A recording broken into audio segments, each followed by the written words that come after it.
అందరికీ నమస్కారం. తెలుగు కథల నిలయం ఛానల్‌కి స్వాగతం.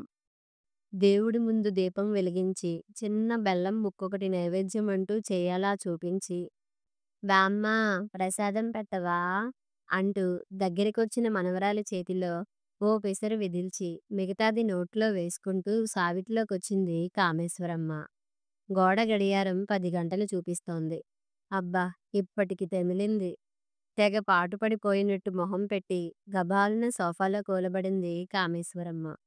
కాదు మరి, ఎంత చాకిరీ ఎంత చాకిరీ, అలసిపోయిందంటే పోదా మరి. ఆ కోడలు అపర్ణ ఉందంటే హాయిగా వంట టిఫిను చేసి పారేసి, టేబుల్ మీద సర్ది పారేసి, ఆమట్న 9:00కల్లా ఎంచక్కా ఆఫీస్‌కంటూ ఎగిరిపోతుంది. ఇహ ఆ పని మనిషి మాణిక్యమూ అంతే. చిటికలో ఇల్లు ఊడ్చి, తడిగుడ్డ పెట్టేసి, నిమిషాల మీద బట్టలుతికి ఆరేసి, అంట్లు దోమి, బోర్లించి, టింగురంగా అంటూ చక్కా పోతుంది. ఒక్క క్షణం నుంచోమన్నా నుంచోదు. "మీకేమమ్మా ఖాళీగా కూచోనుంటారు, నాకెట్టా కుదురుద్ది" అంటుంది బడవ. అదిగో ఆ మాటే అస్సలు నచ్చదు కామేశ్వరమ్మకి. అప్పటికి జనం తన్నలా అపార్థం చేసుకోకూడదని, బిందెలో మంచినీళ్ళ గ్లాసు ముంచి ఇవ్వాల్సొచ్చినా, చీర కుచ్చిళ్ళు పైకి దోపేసి, పెద్ద పని చేసొచ్చినట్టు అందరి ముందర గొప్ప బిల్డప్ ఇస్తూనే ఉంటుంది పాపం. వీళ్ళ దుంప తెగ. అయినా ఎలా కనిపెట్టేస్తారో ఏమిటో. అంటూ నిట్టూర్చి, టీవీ రిమోట్ చేతికి తీసుకుంది కామేశ్వరమ్మ. ఆన్ చేసి టక్కుటక్కుమంటూ ఛానల్స్ మార్చింది. దేనిలోనూ నచ్చిన ప్రోగ్రామే కనబడలేదు. ఇదివరకే నయం. ఈ టైంకి ఎంచక్కా అత్తాకోడళ్ళ సీరియల్లో, పగలు ప్రతీకారాల సీరియల్లో వచ్చేవి అనుకుంది బటన్ నొక్కి టీవీ ఆఫ్ చేస్తూ. ఏం చెయ్యాలింకా? సందువైపు కిటికీ దగ్గర కాసేపు నిలబడింది. వీధి గుమ్మంలో ఇంకాసేపు దిక్కులు చూసింది. సిటీ సంస్కృతి. చుట్టుపక్కల అందరిళ్ళ తలుపులు మూసే ఉన్నాయి. ఒకటి రెండు తెరిచి ఉన్నా ఎవరి మొహమూ కనబడ్డమే లేదు. పోనీ వదినగారు అనో, అక్కయ్య గారు అనో చొరవ చేసి తనే వెళ్ళొచ్చును గాని, ఈ ఇంట్లోకి మారి 10 రోజులన్నా కాలా. ఇంకా ఎవరితోటి అంత పరిచయాలవలా. పైగా కొడుకు విశ్వం స్ట్రిక్ట్ వార్నింగ్, ఎవరింటికైనా వెళ్ళావో అని. ఎందుకలా అంటే, సరే అది వేరే కథ. కర్మ. మళ్ళీ నిట్టూర్చి వీధి గుమ్మంలోంచి లోపలికొచ్చింది కామేశ్వరమ్మ. బామ్మ నాకా బొమ్మల బాక్స్ ఇవ్వవా? అడుగుతోంది మనవరాలు మంజు ఆవిడ చేయి పట్టుకు కుదుపుతూ. 1వ తరగతి చదువుతున్న ఆ పిల్లకి పండగ సెలవులు. ఈ తైనాతి ఒకత్తి. ఈ పిల్లని కాపలా కాసే పని లేకపోతే ఓ కునుకన్నా తీసుండును. విసుగ్గా అనుకుంటూ బొమ్మల పెట్టె తీసి మంజుకి అందించి మరోసారి టైం చూసింది. 10:30. గడియారం ఇంత నత్తనడక నడుస్తుందేం? ఈ లెక్కన సాయంత్రం అయ్యేసరికి పిచ్చెక్కేట్టుంది సుమా. ఆంటీ! పిలుపుతో పాటు వీధిగుమ్మం దగ్గర అలికిడి. తలెత్తింది కామేశ్వరమ్మ. గడపలో ఓ 18, 20 ఏళ్ల పడుచు. ఇంకో మనిషి పొడ ఆవుపించినందుకు ప్రాణం లేచొచ్చినట్టుంది కామేశ్వరమ్మకి. ఆ ఉత్సాహంలోనే "రామ్మా రా, లోపలికి రా" అంటూ ఆహ్వానించింది. మొహమాట పడుతూనే 2 అడుగులు లోపలికి వేసిందా అమ్మాయి. పక్కింటి వారి కోడల్ని పరిచయం చేసుకుంది. అవునవును. పక్కింట్లో నిన్ను చూస్తూనే ఉన్నాను రోజూ నిర్ధారించింది కామేశ్వరమ్మ. మరేం లేదాంటీ. మా డాబా మీద ఆరేసిన బట్టల్లో మా మామగారి షర్టొకటి కనబడ్డం లేదు. ఒకవేళ గాలికేమన్నా ఎగిరి మీ పెరట్లో పడ్డదేమో కనుక్కుని రమ్మన్నారత్తమ్మ. ఏమీ అనుకోకుండా ఓసారి మీ పెరట్లో ఉందేమో చూడరా? ఎంతో నెమ్మదిగా, నమ్రతగా అడిగిందా అమ్మాయి. ముచ్చటేసింది కామేశ్వరమ్మకి. అమాయకంగా లేదు గాని, లోకం పోకడలోని వంకరలు, మనుషుల నైజంలోని కోణాలు ఇంకా తెలియనట్టు నీళ్లు కలపని పాలలా ఉందా అమ్మాయి. తన కాలక్షేపానికి ఇలాంటి వాళ్ళే కరెక్ట్ అనుకుంటూ ఇష్టంగా చూసిందా అమ్మాయిని. దానికేం భాగ్యం? అలాగే చూసొస్తా గాని అదేమిటలాగే నిలబడిపోయావ్? దా వచ్చి కూర్చో. అవును నీ పేరేమిటన్నావ్? అని అడుగుతూనే చేయి చాచి ఆ అమ్మాయి రెక్కపట్టుకు కూర్చోబెట్టింది. నా పేరు మంగళ. ఇంకా ఇంట్లో పనవలేదాంటీ. వెళ్ళిపోవాలి. అత్తమ్మ మిమ్మల్ని అడిగి వెంటనే వచ్చేయమన్నారు అంది మంగళ అనబడే ఆ అమ్మాయి కాస్త ఇబ్బందిగా కూర్చుంటూ. మంగళ ఎంతో శుభప్రదమైన పేరు. నువ్వున్న చోట సిరులకి విజయాలకి కొదవుండదనుకో. కళ్ళు మెరిపించింది మెచ్చుకోలుగా. పొగడ్తకి పొంగని వారెవరు? మంగళ మొహం వెక్సించడం చూశాక అప్పుడు దగ్గరగా వచ్చి ఆత్మీయంగా పక్కన కూర్చొని లబ్జుగా విషయ సేకరణ మొదలుపెట్టింది కామేశ్వరమ్మ. అవును, 11 గంటలవుతుంటే ఇంకా పనవలేదా? ఏం పని మనిషి లేదా? లేదు. అనుకున్నాను. మరీ ఇంట్లో పనంతా నీ చేతే చేయిస్తుందా మీ అత్తగారు? లేకపోతే అదేదో సామెతలో లాగా అమర్చిపెట్టిన దానిలో వేలు పెడుతోందా? అంది వేళాకోళం జోడించి. అబ్బే అదేం లేదండి. ఆవిడ కూడా నాతో పాటు చేస్తూనే ఉంటారు పని. తత్తరపడింది మంగళ.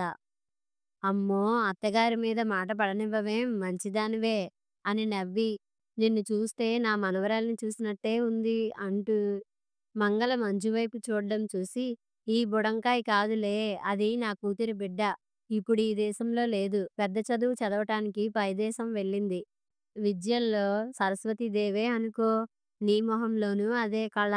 నిన్ను చూడగానే నా కళ్ళకి పండగొచ్చినట్టయింది. మంగళ మొహం ఉదాసీనమైంది. నాకు చదువుకోవటమంటే చాలా ఇష్టం ఆంటీ. కానీ బాధగా అంది మంగళ. తన తర్వాత ముగ్గురు తోబుట్టువులట. తండ్రి సామాన్యుడు. 10థ్‌తో చదువు ఆపించాడు. 6 నెలల క్రితం పెళ్ళైపోయింది.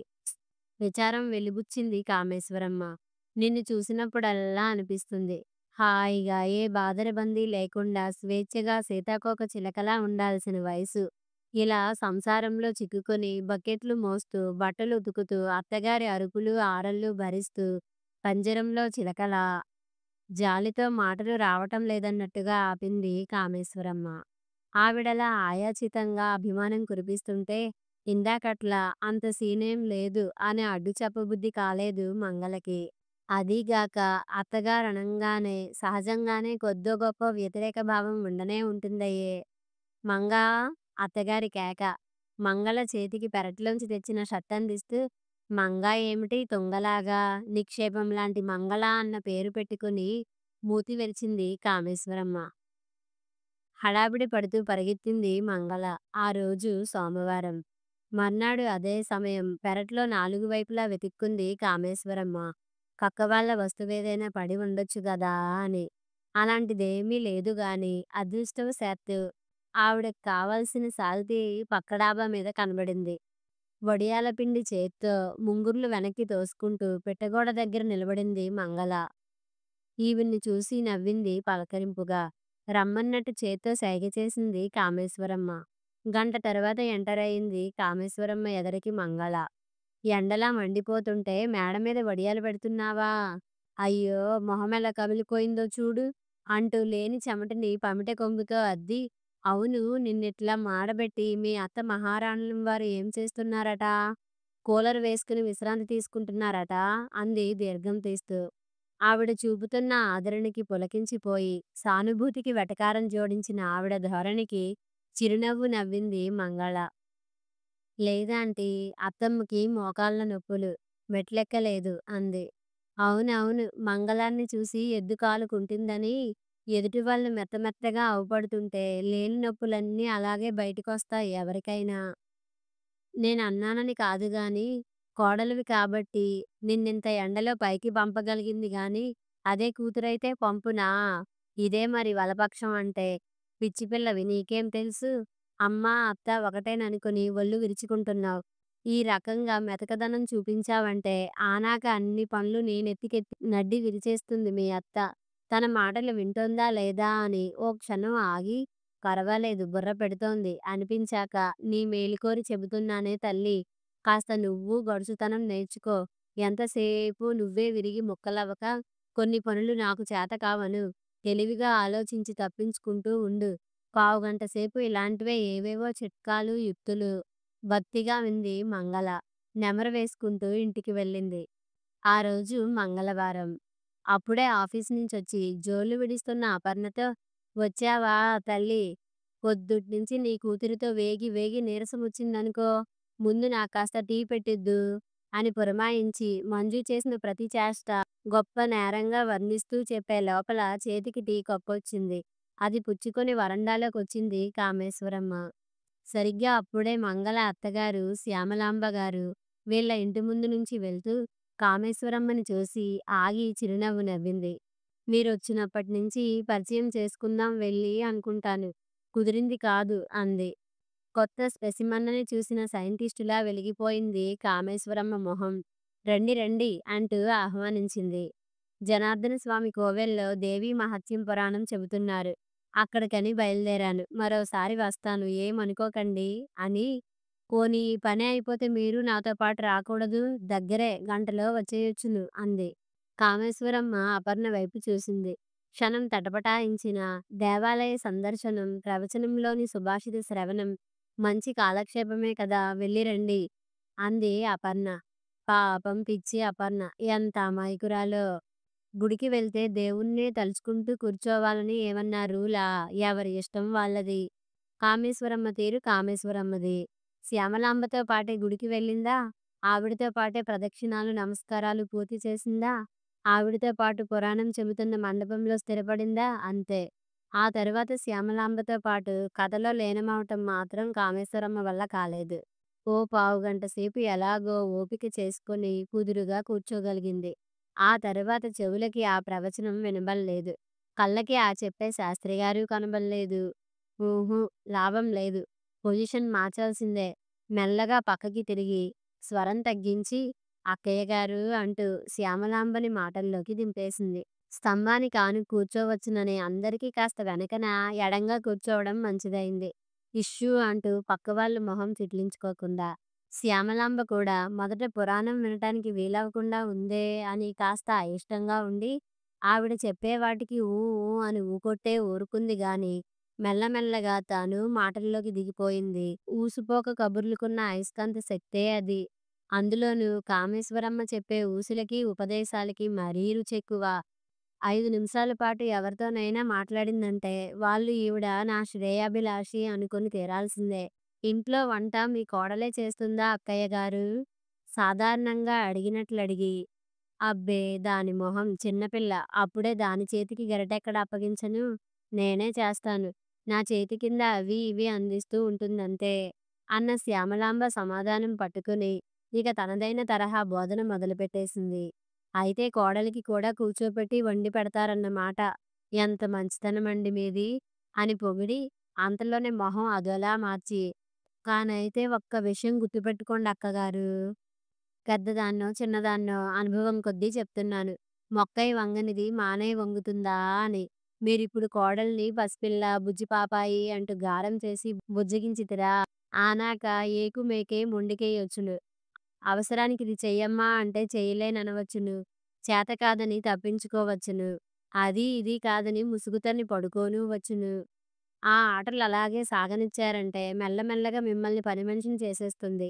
యజమానురాలి హోదా ఆ కోడల పిల్లే దక్కించుకుంటుంది. ఆ! మరేమనుకుంటున్నారో?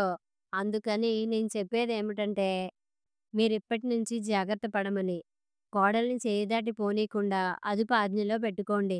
లేకపోతే ఆ తరువాత చాలా చాలా విచారించాల్సొస్తుంది సుమా! శాస్త్రిగారి ప్రవచనం పూర్తయింది. కామేశ్వరమ్మ స్వవచనమూ పూర్తయింది. ఆ రోజు బుధవారం. ద్వితీయ విఘ్నం కానీయకుండా మర్నాడు శ్యామలాంబ కామేశ్వరమ్మ దర్శనం చేసుకుంది. ఇంకాసిని సలహాలు, సూచనలు స్వీకరించింది. మా కోడల్నే చూడండి. ఉద్యోగం చేస్తున్నా సరే రోజూ వంట పని, ఇంటి పని పూర్తి చేసి మరీ వెళ్ళాల్సిందే. లేకపోతే నేనూరుకోను. ఆ! చూసారా నా ప్రతాపం అన్నట్టుగా గర్వంగా అంటున్న కామేశ్వరమ్మని చూసి తెగ ఇంప్రెస్ అయిపోయింది శ్యామలాంబ. ఉత్సాహంగా తిరిగి వెళ్ళింది. ఆ రోజు గురువారం. ఇల్లు దాటొద్దని చెప్పానా? నిన్ను పట్టుకోలేక నా దుంప తెగుతోందే బడవా! ఈసారి గుమ్మం దాటు చెబుతాను. వీపు చీరేస్తాను. కాళ్ళు వేచేస్తాను. శిక్ష వేసే ముందు సెక్షన్ చదువుతున్న జడ్జి ముందర బోనులో నిలబడ్డ ముద్దాయిలా బిక్కమొహం వేసి నుంచున్న మంజుని క్రమశిక్షణలో పెడుతోంది కామేశ్వరమ్మ. ఏం చేస్తున్నారాంటీ? చేతిలో చిన్న గిన్నె పట్టుకుని లోపలికొచ్చింది మంగళ. నువ్వా? రా రా మరీ నల్లపూసవైనావేం? కామేశ్వరమ్మ మొహం ఇంత అయింది. ఏం చెయ్యమంటారాంటీ? మొన్నట్నుంచి అదోలా ఉంటున్నారత్తమ్మ. ఒక పని తర్వాత ఇంకొక పని అప్పగిస్తూనే ఉన్నారు. తను చేసే పనులు కూడా నాతోనే చేయిస్తున్నారు. ఒక్క క్షణం ఖాళీగా ఉండనివ్వడం లేదు. తీసుకొచ్చిన ప్రసాదం గిన్నె ఆవిడ చేతికిస్తూ ఉస్సురంది మంగళ. నేను ముందే చెప్పలా ఇలాగే అవుతుందని. పైకి కనబడనీయలేదు గాని తను నాటిన విత్తనం మొలకెత్తినందుకు మహా సంబరంగా ఉంది కామేశ్వరమ్మకి. నిట్టూర్చింది మంగళ. ఇవాల్టికి ఇవాళ ఏదో లక్ష్మీదేవి వ్రతమట. రాత్రి దాకా కటిక ఉపవాసం అంటూ పొద్దున్నే మడికట్టుకు కూర్చున్నారు అత్తమ్మ. ఒక్క పని ముట్టుకోలేదు. చేసి చేసి ఒళ్ళు హూనమైపోతోంది నాకు అంది మరోసారి నిట్టూరుస్తూ. ఏమిటి? మీ అత్తగారు ఈవేళ ఉపవాసముందా? మరిందాక కిటికీ దగ్గర నుంచుని నోరాడించడం చూశానే. కాగితం నలిపి గోడ మీదగా గిరాటేసింది కూడాను. అగ్గిపుల్ల వెలిగించింది కామేశ్వరమ్మ. నిజంగానా? తెల్లబోయి అపనమ్మకంగా చూసింది మంగళ. ఏమోలే, ఏం చూసి ఏమనుకున్నానో. వదిలేయ్. అనుమానం రాజేసి అవునో కాదో నువ్వే డిసైడ్ చేసుకో అన్నట్టు సందిగ్ధంలో పడేసి, ఇంతకీ ఏం చేద్దామనుకుంటున్నావ్ అని అడిగింది విషయాన్ని మొదటికి తెస్తూ. నేనేం చేయగలనాంటీ? వేలగా అంది మంగళ. మరే నువ్వేం చేయగలవులే. ఒళ్ళు పులిసిపోయినా మాత్ర వేసుకుని మంచమెక్కడం రాదు. మాటకు మాట అంటించనూ లేవు. ఇంకేం చేస్తావ్? నా దగ్గరికొచ్చి చెప్పుకుని కాసేపు ఏడ్చుకుని వెళ్ళు. కాస్త బాధన్నా తగ్గుతుందేమో. రోషంగా చూసి లేచింది మంగళ. ఆ రోజు శుక్రవారం. నిన్నటి వరకు ప్రశాంతంగా ఉన్న ఆ ఇల్లు ఈవేళ రణరంగాన్ని తలపిస్తోంది. కొత్తవాళ్ళు తల్లి కూతుళ్ళని భ్రమపడే విధంగా ఉండే ఆ ఇంటి అత్తాకోడళ్ళు పొద్దుట్నుంచి మాటల యుద్ధం చేస్తున్నారు. ఉత్త వెర్రిబాగులు దాన్ని చేసి అత్త తననెలా ఆడించిందో, ఎలా వాడుకుందో, దాసీదానిలాగా ఊడిగమెలా చేయించుకుందో ఏడుపు గొంతుతో ఉక్రోషం వెళ్ళగొక్కుతోంది కోడలు పిల్ల. ఈ ఇల్లు మెట్టిన దగ్గర్నుంచి కోడలు ఎన్ని చేయరాని నేరాలు చేసిందో, వాటిని తనెలా కడుపులో పెట్టుకు దాచుకుందో, ఎన్ని పల్లదనాలను చిన్నతనం లెమ్మని పెద్ద మనసుతో ఓదార్చుకుందో సూక్ష్మంగా ఏకరువు పెడుతోంది అత్తగారు. చివరికి ఆవిడ చెప్పనే చెప్పింది, నీలాటి వాళ్ళని కాళ్ళ కిందే అంచి ఉంచాలని. పోనీలే పాపం అని దయతలిస్తే దొంగ ఎత్తులు వేసి ముసుగు తన్ని మూలుగుతారని అంటూ ఆగని కోపాన్ని వెళ్ళగక్కేసింది శ్యామలాంబ. ఏమిటి? నిన్న చేసిన చాకిరీకి రాత్రంతా జ్వరమొచ్చినట్టయి పొద్దున్నే లేవలేకపోతే నాది దొంగ ఎత్తులా? మరి మరి నిన్న ఉపవాసమని గొప్ప కబుర్లు చెప్పి ఎవరూ చూడకుండా కడుపు నింపేసుకుంటే దాన్ని మటుకు దొంగ తిండి అనరా? రెట్టించింది మంగళ అత్తగారికి తీసిపోకుండా. ఎవరా అన్నది? ఎవరా చెప్పింది? మరుక్షణం ఉగ్రరూపాలతో కామేశ్వరమ్మ ముందున్నారు. అయ్యో అయ్యో, ఇదేమన్యాయం! లోకంలో ఎక్కడైనా ఉందా ఇంత దారుణం? ఉరిమురిమి మంగళం మీద పడిందని అత్తాకోడళ్ళిద్దరూ కీచులాడుకుని నెపం నా మీదకి నెట్టేస్తున్నారా? ఇది మరీ బాగుందే. వీళ్ళకి సాక్ష్యం ఉందా ఏమన్నానా అన్న దిలాసతో దబాయించింది కామేశ్వరమ్మ. కాని పాపం ఆవిడ అనుకున్నది కాస్త తల్లకిందులు చేశాడా దైవం. అదేంటి బామ్మా, నువ్వేగా నిన్న చిన్న ఆంటీతో చెప్పావ్ టాబ్లెట్ వేసుకుని బజ్జోమని. అప్పుడే మర్చిపోయావ్. మరేమో ఈ పెద్దాంటీ కిటికీ దగ్గర నుంచుని ఏదో తింటోందని కూడా చెప్పావుగా. దొంగ, అబద్ధాలాడుతున్నావా? అంతవరకు అక్కడే బొమ్మలతో ఆడుకుంటున్న మంజు హఠాత్తుగా ఇటు తిరిగి వాళ్ళ బామ్మకేసి వేలు ఆడిస్తూ నవ్వింది. ఇక చెప్పేందుకేముంది, బ్రహ్మాండం బద్దలయింది. అరగంట సేపక్కడ ఉరుములు మెరుపులు. ఒకరు మార్చి ఒకరు దుమ్ము దులిపేస్తున్న శ్యామలాంబ మంగళ. మింగలేక కక్కలేక సందు దొరికితే పారిపోదాం అన్నట్టుగా నించున్న కామేశ్వరమ్మ. బెక్కుమొహం వేసి ఆవిడ కొంగు పట్టుకున్న మంజు. ఇలాంటి వాళ్ళు ఊళ్ళో ఒక్కరుంటే చాలు, ఇళ్ళకి వేరే నిప్పెట్టక్కర్లేదు. వయసు పెద్దదవటం కాదు, బుద్ధికి పెద్దరికం రావాలి. ఇలాంటి వాళ్ళని ప్రత్యక్షంగా జాయిన్ అవ్వకపోయినా గోడలు మించి కిటికీ వెనకాల నుంచి తొంగి చూస్తున్న వాళ్ళ విని వినిపించని కామెంట్లు. ఆఫ్ డే మూలంగా అపర్ణ, విశ్వం ఆ మధ్యాహ్నం ఆఫీసు నుంచి వచ్చే వేళకు అది సీను. ఆ రోజు శనివారం. ఆదివారం తెల్లారింది. హలో, రెంటల్ ఏజెన్సీ రామ్మూర్తి గారేనా? నేను విశ్వనాథ్ని. మాకు రెంట్కి ఇల్లు కావాలి వెంటనే. అరే, మీకిల్లు చూపించి నెల కూడా కాలేదు కదండీ. ఈసారి మరీ తొందరగా మారిపోతున్నారే. మీకక్కడ ఏమిటి ప్రాబ్లం? క్షణకాలం మౌనం తరువాత, మా అమ్మగారికిక్కడ కాలక్షేపం పూర్తయిపోయింది. ఫోన్ పెట్టేశాడు విశ్వం. కథ సమాప్తం.